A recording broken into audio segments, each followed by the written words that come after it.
सरकारमधल्या अधिकाऱ्याचा नातेवाईक मुलगा असू दे किंवा कोणी असू दे, तो जर गुन्हेगार असेल तर त्याला गुन्हेगारासारखंच वागवलं जाईल।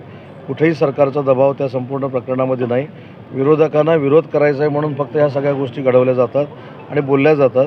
अनिल गायकवाडांच्या बाबतीमध्ये कुठेही अशी परिस्थिती नाही आहे की त्यांचा किंवा सरकारचा दबाव हा त्या केसच्या बाबतीमध्ये येऊन कुठच्याही आरोपीला वाचवण्याचा प्रयत्न सरकार करतं आहे, हे दादांत खोटं आहे। भुजबळांनी पुन्हा सरकारवरती ताशेरे ओढलेले आहेत आरक्षणासंदर्भात, कसं बघताय? भुजबळ साहेबांनी काय ताशेरे ओढलेत मी ऐकलेलं नाही, कारण मी आजच पहाटे नागपूरमध्ये आलो आहे।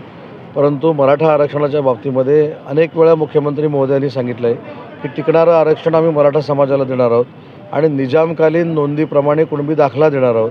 हे सगळं करत असताना ओबीसीच्या कुठच्याही आरक्षणाला धक्का लागणार नाही, ही देखील जबाबदारी सरकारची आहे।